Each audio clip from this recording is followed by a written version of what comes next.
thank you for joining us for Mercy Corps AgriFin Accelerate's first ever webinar. My name is Andrew Carlin, and I'm the Director for Strategy and Learning at AgriFin Accelerate, or as we call it, AFA. This is a 6-year program supported by the MasterCard Foundation that works with over 70 public and private sector partners, including mobile network operators, financial institutions, farmer networks, tech innovators, agricultural value chain players, and others to build bundles of mobile services for smallholder farmers.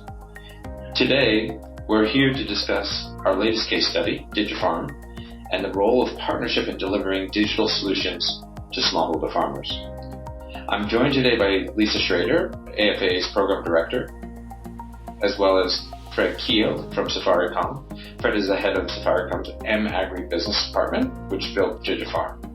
We're also joined by Ravi Chapar, who is from Dalberg Design. Before we get started, just a little housekeeping. If you have any questions during the presentation, please type them into the question box in your Zoom control panel.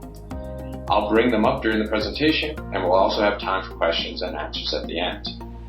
Thanks, everybody, and let's get started. Yeah, this was very interesting for us as we launched the digital credit product, and Mercy Corps stayed involved with both Farm Drive and Safaricom to kind of monitor what's happening with it. You know, in the beginning, I'd say there was a lot of noise. There were a lot of people pinging the system to see what kind of loan they could qualify for, to understand how it works. I think that anytime you're going to put credit scoring into a new environment around a new product, there's going to be a lot of play time. But one thing that came clear was that we were having fewer women apply for digital credit, and then as we worked on the credit score, we were seeing that fewer women were being approved in terms of meeting the criteria for credit scoring. So as we've been digging into that, the credit scorecard has been adapted to attract more women, or not to attract more women, but basically to include variables that capture a lot of the behavioral aspects of how women interact with credit. The marketing has changed. And also, I think that one thing that we've learned through more user experience testing is that a lot of women are using informal products. So I think that a big lesson for us was to understand that this digital credit product, any digital credit product for farmers, is going to be competing with the age-old informal mechanisms that they've set up, that they've been relying on for a long time. And really, DigiFarm's going to have to compete with chamas and women's savings groups, and it's going to have to get out and really prove a lot of value, or it's going to have to jump on board and really enable women's savings groups. But one thing I think that's top to the top is that all farmers would really prefer a mix of savings and loans to finance their business. Agricultural margins can be very tight, so there's no way they're going to fund their entire farm business on credit. They simply can't do it. So the combination of a good savings product that's targeted to their needs and their cycles with a good flexible credit product can make a lot of sense moving forward. Great. And so there seems to be a lot of dynamism around the product and over time, over this 4 years. And so I think one challenge that we've seen, and I think very unique in terms of with DigiFarm, is that this is a product that's comprised of 4+ partners. And so 8+ at this point, right? Well, originally the 4 are now expanding. So, that is a challenge on its own. Could you talk a little bit about the partnership model and what's unique about that, and what the challenges have been, but also what carried it through? Because I've really honestly not seen that really managed over the complexity of product and growth and onboarding new partners and so on over time as successfully as this. It's really phenomenal. Well, I hope we can get Fred on the line to speak to this, because obviously he's sitting in the middle of the whole thing. But from our perspective, one of the early decisions that was made was, do you make DigiFarm an open API environment where absolutely anybody can hook up to it, like an Android phone app environment? And certainly, Kenya is a hotbed, an absolute mecca for tech innovation. There's so much great innovation out there. One of the decisions that was made was that you really can't overwhelm farmers with too much choice, or they're just simply not going to be able to function in the environment. Obviously, also, DigiFarm was designed on USSD, which gave us, we had to design initially for a simpler environment anyway. So the idea was to go for organizations that that really met the farmers' needs.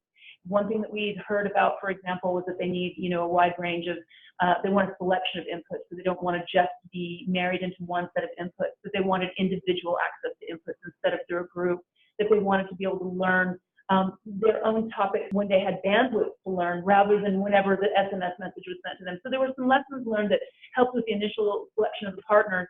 And yeah, every partner that gets added is a new layer of complexity. But I think that, and I think eventually this will evolve into a more mature market on Android phones, where farmers have even more choice. But for now, it's a matter of sort of managing choice and managing their options over time, and slowly bundling in services that we know they say they want, that are as close to what they say as we can get them. The good thing on the Safaricom side is, this is an organization with 100 products and thousands of partners. So I think partnership management is in their blood. But obviously they have to make sure on this platform that all of their partners are well coordinated, that they're well supported, that that they all know what each other is doing.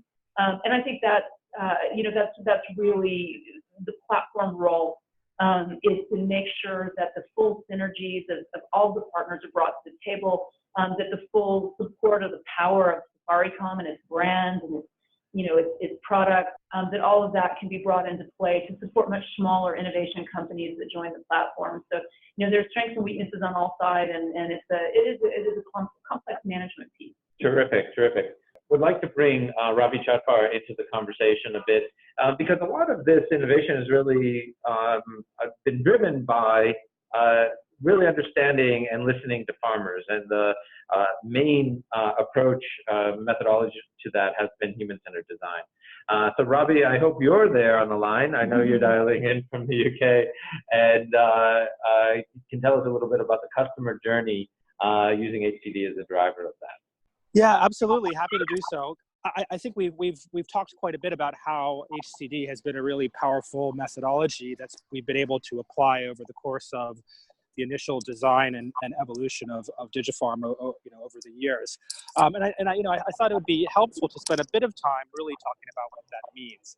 I know often, there's an association of, HCD just means user research and, talking to users and trying to prototype.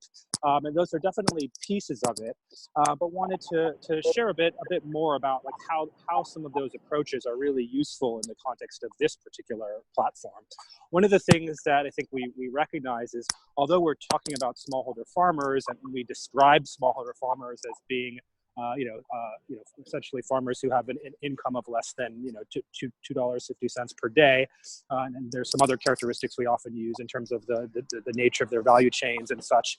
When you really start probing deeply into who these farmers are, of course it becomes very apparent that it's overly simplistic to just group these all as one set of target customers. A lot of what the HCD methodologies are about are really trying to unpack more of the behaviors, the needs, the motivations, the fundamental drivers of how people act the way they do and why they act the way they do. And from that, we could actually develop a more nuanced segmentation of smallholder farmers based on this more intimate understanding. And so we call these personas, and over the course of the DigiFarm product development process, we did identify a number of behavioral subsegments of farmers that all suggest different ways in which a new mobile platform such as DigiFarm could be brought forward to drive engagement. So you can imagine farmers who have a bit more of a risk-taking, hustling personality, where there's more comfortable with experimentation, more comfortable trying a product that may be very new, versus farmers that are a bit more responsible for taking care of their families, really care about security, perhaps a bit more conservative in how they approach new products and services. Those would require some very different approaches in how you think about taking a platform to them. So the HCD exercises that we've used over the course of the evolution really try to understand these needs and then group patterns, or look for patterns and group needs and behaviors into clusters essentially, and then try to design essentially the ideal set of features that would target, that would best engage that particular persona. It may be that something like input credit, or input purchasing, we know is important to all farmers, but the way it's delivered, the way it's messaged, the way that agents are involved, are brought in to support that delivery needs to vary. And so we bring in, we design each of these features for personas and then aggregate them into an MVP, or a minimal viable product, which represents essentially the first stage of the product. And so, that notion of gaining an intimate understanding of the farmer and using that to target or focus product design was a first approach to first benefit of HCD, I should say. The other point that I wanted to call out here was that many farmers, of course, are quite diverse in what they do. Some of them focus on single value chains, others work in many value chains. And while we have a general understanding of the seasonality of many of these value chains, we know when the planting season takes place, and therefore when input deliveries need to happen, or we know when harvesting happens, or we know when farmers will be selling to markets. We have a general sense of that based on the value chains that they work in. At the same time, from a farmer's perspective, there's a lot more complexity in those value chains. When you think about really understanding their needs, you find that there are a broader set of needs beyond just agriculture that come into play. You have farmers who have to worry about school fees. You have farmers sending payments back to their families. You have farmers who are engaged in, who have responsibilities for, around healthcare or other services. And so HCD is kind of a helpful way to understand the full picture of income and expenses, of inflows and outflows in the context of farmers' activities across value chains and everything else that they're doing in their lives. And finally, the last point I wanted to mention is around the ecosystem. I think, we tend to, on the provider side or the donor side, or the implementer side, we tend to, when we think about ecosystems, we think about the set of actors who are going to be coming together to deliver a set of services to the end user, in this case, the smallholder farmers. We have a pretty good idea of what those ecosystem players are, what their roles and responsibilities are. So we know, obviously, what Safaricom's role is in the DigiFarm platform, and we also know what Arifu is providing, what iProcure is providing. We know what the role of agents. But when you ask farmers to map out ecosystems from their perspective, it often becomes quite complex. We start all of a sudden seeing some complex networks of individuals in their communities, individuals in their families, neighbors, co-ops, in other types of informal institutions, all who exert different types of influence and hold different levels of importance in the farmer's life. And so, how can we design a product experience that best taps into what works, what is the strongest parts of the ecosystem for the farmer, and how do we compensate for areas that are weaker?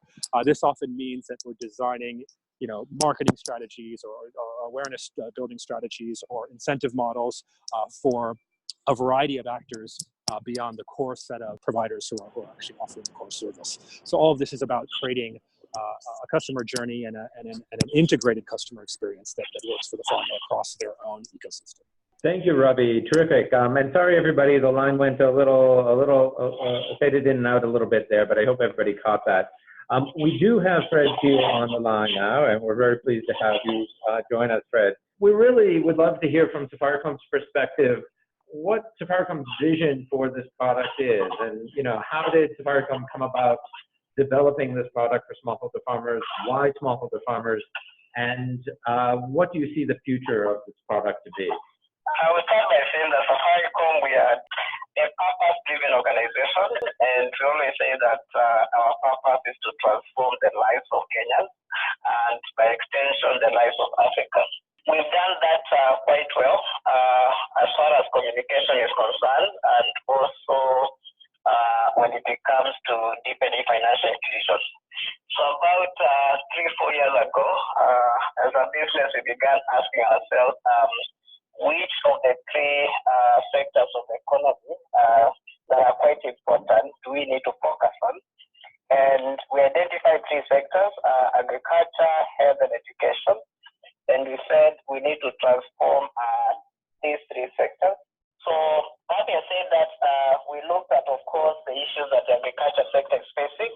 I know the team has said that in Africa, it is estimated 8% of the population that is involved in agriculture, they are small-scale farmers. These farmers, they earn $1.25 per month. And the sector also contributes about 27% of the GDP directly and 23% indirectly. There's also a strong relationship between growth in agriculture production and GDP.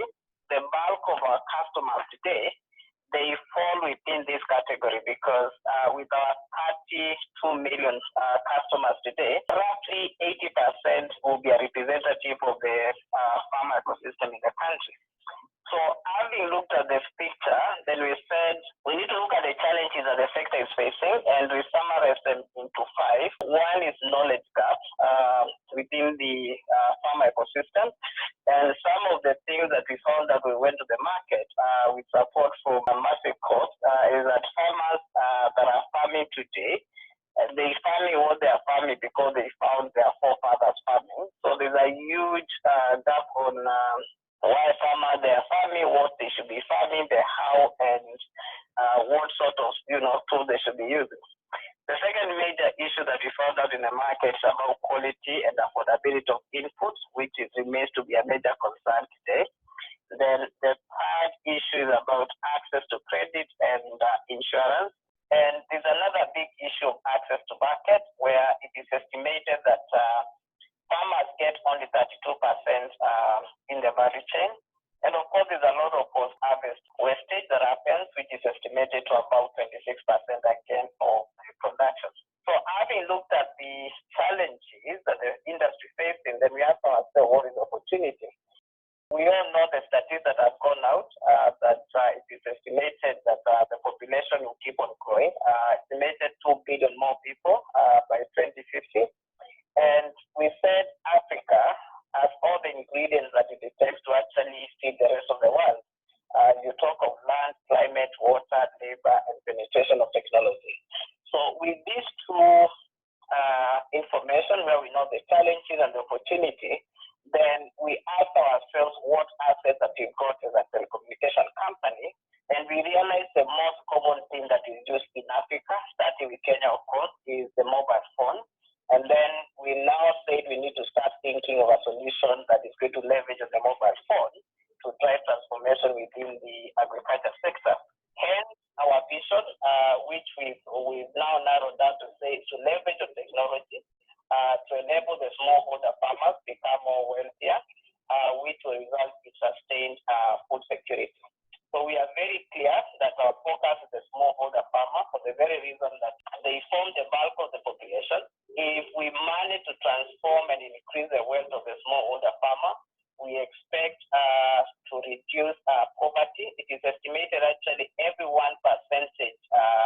increase in production for agriculture reduces poverty by 0.8%. And this is an ecosystem that, as a company, we are passionate to be part of. So with the vision clear, the next question, of course, now was, how do we bring this to life? And I know Lisa said DigiFarm is a platform that seeks to bring all the key stakeholders in the ecosystem into one platform where all the farmers can access, we can address the challenges the farmers are facing, but at the same time, we ensure also we bring partners on board in the ecosystem to achieve their own objectives from a business perspective. And at the end of the day, what we are hoping is to build what I call a social enterprise business model, where at the beginning, we expect, of course, not to be profitable, but we are building a commercial product that we believe that is going to be sustainable in itself in the next couple of years, estimated from the 3rd to the 4th year, depending on how fast we can scale. So the product might be simple. We say that we want to have it to be largely buyer-driven, where we begin with the market, understand what the market is looking for, and out of that information, then we target farmers. And at the point of targeting farmers, one of the things that now we are starting to do is simple things like soil testing that guides farmers to have an idea of what type of soil they've got. Related to that, also, we'll ensure that the platform provides some services and tools to farmers, like tractor services and mechanization, to ensure that their production is, of course, to what is expected by the buyers.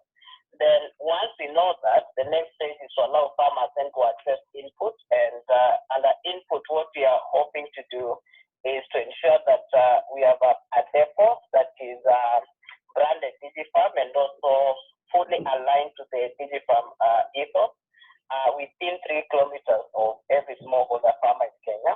The platform now has slightly over 1 million farmers, and where we are at now is to say that we've tested the model. We're confident now the model is working pretty okay.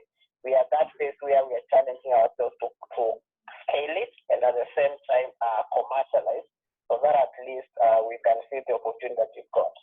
So what this is our picture of success. I keep on saying that we need to see happy farmers, happy because they're producing more, they're producing bigger, they're more wealthier. But at the same time, we also want to ensure the farmers are profitable. So our vision now, where we are and where we are seeing this going, is the next couple of months. As I've said, the focus now is to ensure that we test the commercial assumptions by starting to scale the product. Then we scale the product and make it work in Kenya. And then starting from next financial year, which begins April next year, we'll start scaling the product to go out of Kenya. Brilliant, Fred. Thank you so much. We're also joined by Liz Mudogo from the DigiFarm team as well in the room. So welcome, Liz. And we're going to field some questions now, and I'm sure you can jump in and help us with some of those responses. One question around the coverage and scope of the product. There was a question about whether DigiFarm reaches all smallholder farmers across the country. So, Liz, could you tell us a little bit about the geographic targeting and concentration that you see? Who's eligible to be a DigiFarm user, and what we know about them? A smallholder farmer to us is any farmer who has land between 0.1 to around 5, and we're also checking out to see those who will be interested who have around 10 acres. And the 0.1 would mean someone who also has an acre, an eighth, a half an acre. So we pretty much encompass and bring them onto the same table, and we're able to check what their habits are, what their behaviors are, how are they incentivized, what makes them tick, and what is their farming experience like. This is Lisa. Just from our research on DigiFarm, I think we see that the average farmer is around 1.2 2 acres under cultivation, and maybe has 2 to 3 dairy cows. That's from the random control trial that's being run by Georgetown. Terrific. So please, if you have more questions, type them in the chat. Apologies to anyone who's on the phone who's not online. We'd be happy to respond after as well with questions and response. So another question came up, and I think it comes up all the time when we're dealing with individual data, and I know this has been a topic of constant conversation and concern from the partnership perspective. But how has Safaricom and DigiFarm in particular manage customer data privacy, and how do we ensure we manage the trust that's put in us in participating in this product? That's a very interesting question, and it keeps coming up time and again when you're collecting a lot of data from these farmers. So allow me to take us back in terms of the onboarding of the farmer, how we do the onboarding. So currently we onboard the farmer using the USSD service, and in some modules we layer it with the SMS service. So essentially what we do, we are able to pick vital information from a customer, and we've also backed it up to reduce the journey by using our subscriber registration for validation purposes. So how we ensure we are able to safeguard this customer information? Number one, we have a very strict data policy internally. We've created a unique DigiFarm number for every farmer that we bring on board, which essentially, if there's any information that we can share with our partners, we are able to share the DigiFarm unique identifier number, and then the rest of the information sits safely within the DigiFarm, and we have a strict policy on how we are able to navigate using that particular kind of data. That's great, and we know this is part of a broader protection that Safaricom brings, whether that's through their PACE product or any other product. But we also need to understand the customer and understand the client as well. So how do we know what customers are saying? Liz, if you could address that. And actually, I'd like to bounce that over to Robbie after to the human-centered design origination of that information as well. So I'll tackle it in 2 ways. Number one is how the farmers are able to interact with us or feedback the information to us. So they're many channels that we use. The main one being our call center. We have a robust call center where the customers can be able to feedback to us with information or reaction on what was good, what was bad when they are using the service. We also have the DigiFarm village advisors who are able to interact and give feedback, which is a very interactive model of how we are able to use. Now, how our partners can be able to consume that data, we have opened up a section and we have brought in someone from marketing. I know you've met Albert, who's basically able to interact and help us to analyze this information. So if a partner comes in and they can actually have a sitting, we're actually looking for this and this data set so that we can be able to analyze and come up to this level. So they work together with respect to what they're interested in and is able to do the analytics part for them, and they're able to share the analytics part in terms of the behavior of the farmer on basically what they might be interested in looking. Great, yeah. Great. Ravi, if you're still on the line, I hope you are. Could you tell us a little bit about the HCD process and really understanding the user experience in terms of ensuring that what we see globally from farmers actually resonates individually with farmers? I think, you know, when I was describing the HCD process before, I was mainly focusing on some of the initial gathering of insights to help inform the product design. But once we have a product that's launched, I think HCD is also powerful to really help us evaluate the experience. I think one of the the challenge is it's often very difficult to ask to really understand how users how they actually feel about a particular product experience. There may be some parts of the experience that they can describe well if you ask them the right way, and other areas are a bit harder to understand because not everyone is used to talking about products or services or incentives or features in the way that we may be looking for to inform our platform improvement. And so overall, when we're using an HCD approach to refine and iterate on the platform, we often are using multiple sprints, right, where we'll go in repeatedly over the course of every month or every other month, and use a mixed methods approach, right? So we may spend time asking questions directly. We may spend time using prototypes that are essentially actually mock-ups of the actual service, and then mock-ups of variations of how the service could potentially be improved in small ways, whether it's through language or through features or anything else, to help bring out some of the feedback around the actual service. We may use a mix of individual sessions. We may use group sessions where people are more comfortable kind of speaking with people, with other people once the ice is broken, so to speak. And often we need to start with one method and kind of improvise as we go along, based on the different target subsegments or personas who we're trying to speak with. So we can often do this quite quickly, but we do need to preserve a lot of flexibility and often go in for multiple rounds over time. So it really creates a model of kind of continuous iteration and continuous improvement. Terrific. And are there specific ways, like what's probably, in your view, Ravi, one of the most outstanding things that have come out of HCD that you see in the product now that either was a surprise or that it was an affirmation? It's like the product responds to people and people respond to the product. Did you hear that, Ravi? You may have muted yourself. You maybe muted yourself immediately. Too quickly. Lisa, what would you say? It's always great when the user experience testing comes back and people are like, wow, this is amazing, I love it. That always makes you feel really good. There's always the feedback that comes back that is around the service needing to be up. It's like I tried to access it and the service was down. Some things that are just the basics, but you may design it and it may work fine in user experience and user acceptance testing. But it's always interesting to find out what really happens for a farmer out on his farm or her farm, and the ability to interact with it can be different. Languages can be different. I'm just trying to think their experience with the people who onboard them. I think one thing that's been a surprise to me is that they are very sensitive about their data and how their data is being used. So, I think farmers are very aware of the risks in a digital world. They're not sure how to control them, but it's top of mind for them. So, it's I think something that we've had to take into consideration in looking at the terms and conditions around the product and how the terms and conditions of the product get communicated to farmers so that they really understand and they feel comfortable and they feel protected and they feel like they can take advantage of the platform.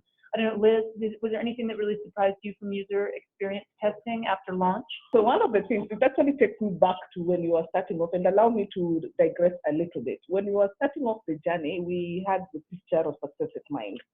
So we had a very simple USSD start-to-83 hash, and you have to put in your name, you have to put in your value chain, you have to put in your location. And it was very simple, especially when you sit behind the desk and you have a smartphone, it's very easy.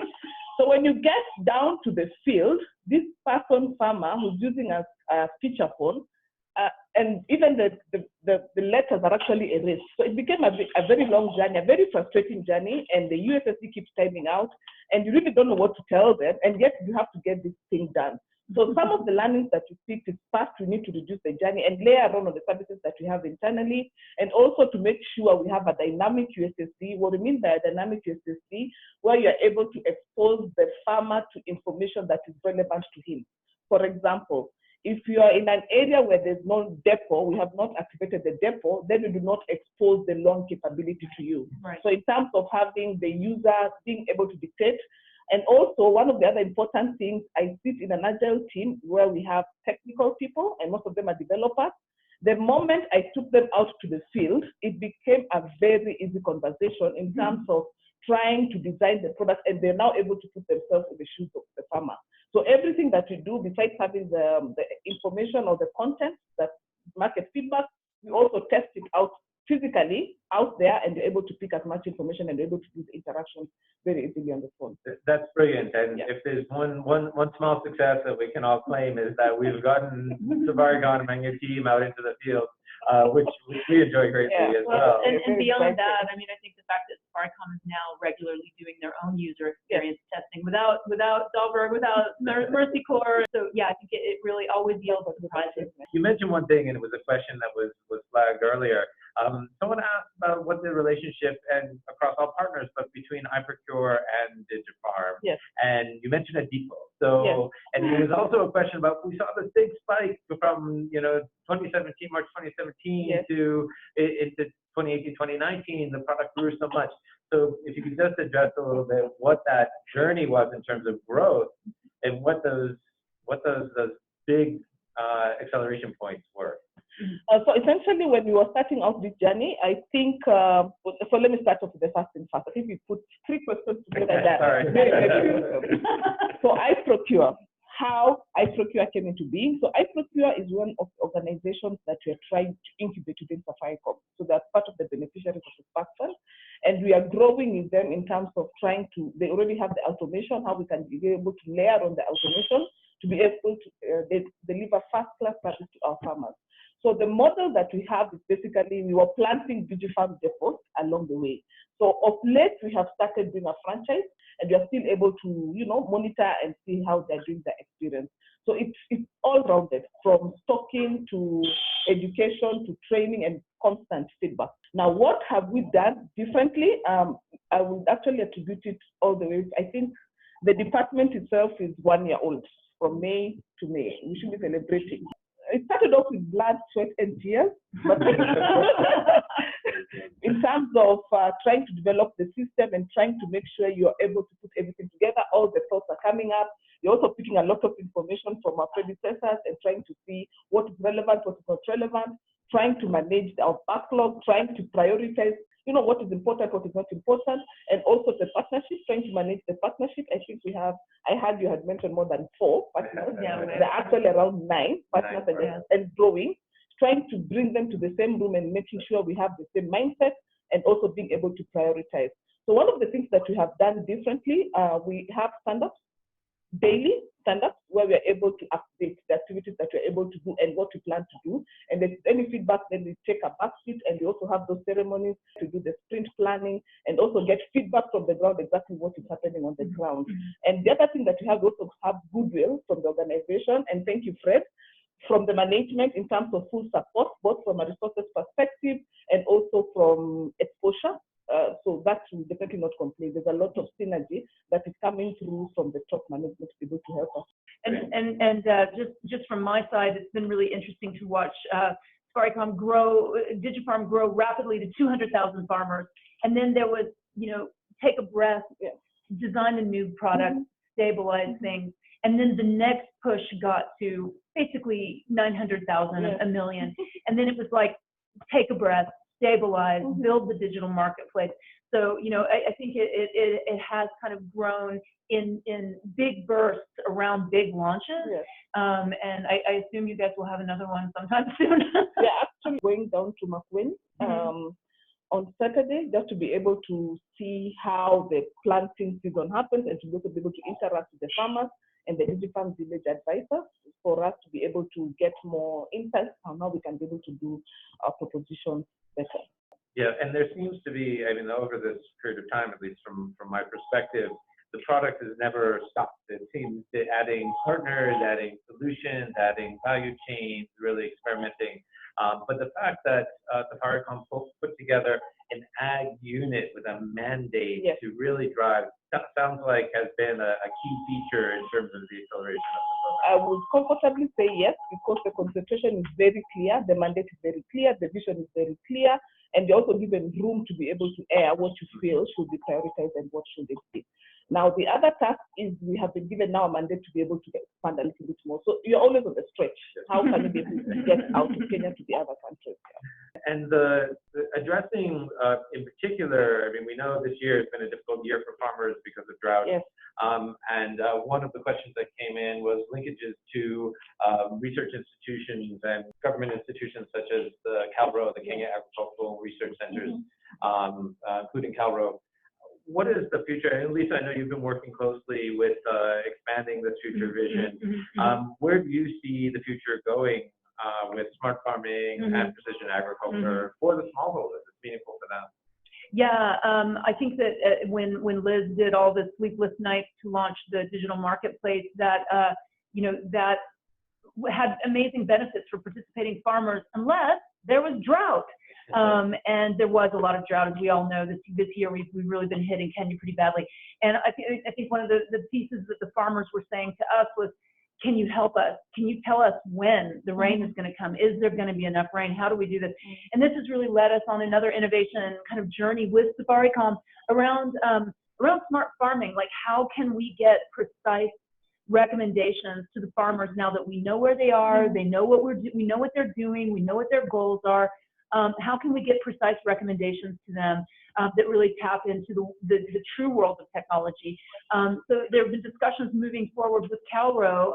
CalRO has 300 agronomists and a major push now with the World Bank to build out a digital farmer information platform. Mercy Corps is going to be bringing in our partnership with NASA and bringing NASA scientists to work with CalRO, really to get weather forecasts, weather forecasts moved a solid step forward, from 2 days to 5 days to 2 weeks, really helping to get precision agriculture recommendations to farmers. And I think we're targeting a push, for the October rains.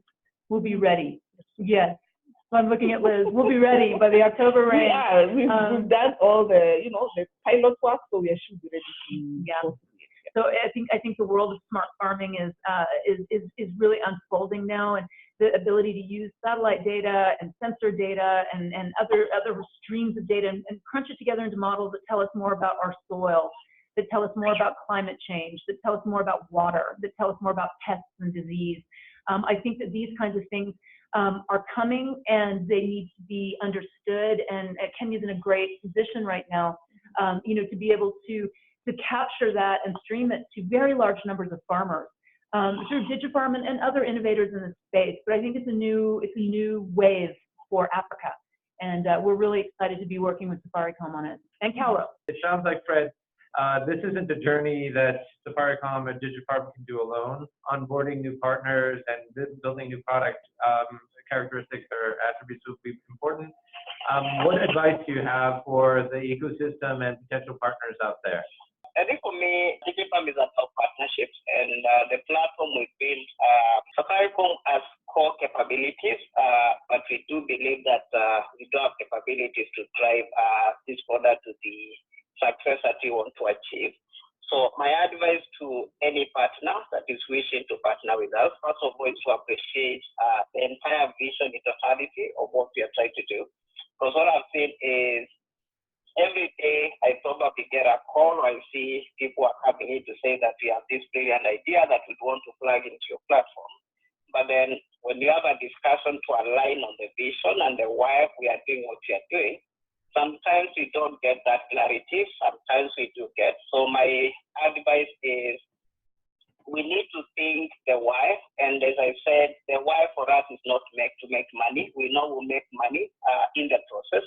But once we align with the partners on why we need to make sure the smallholder farmers are empowered and they become more wealthier, why the minute we align the fact that there are key stakeholders in the ecosystem that also need to plug into this platform supported to achieve their business objectives, then it becomes easier now to say that let's have a discussion. In the event now we monetize some of these services, what is it for you? Thank you, Fred. Terrific. And I would very much like to thank you, Fred, and Safaricom for just having the vision and driving this product. It really is an amazing journey to see.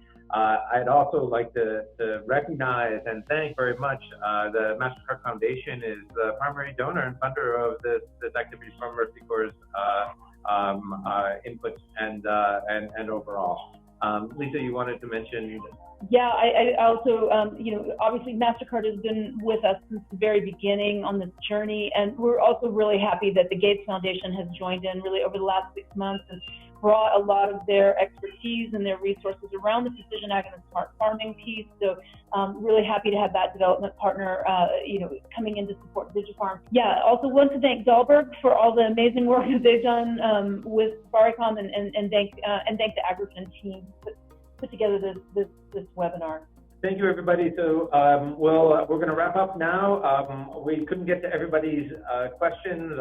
We'll respond on the chat as well as with email follow-up to everybody. Again, the full deck, which is replete with details, is available on the mercycorps.agrifin.org blog site. Please go there and have a look. And you're welcome to download that, and as well as the short deck here that we presented. And I want to thank everybody for your time, for your great questions, and participation. Thank you very much.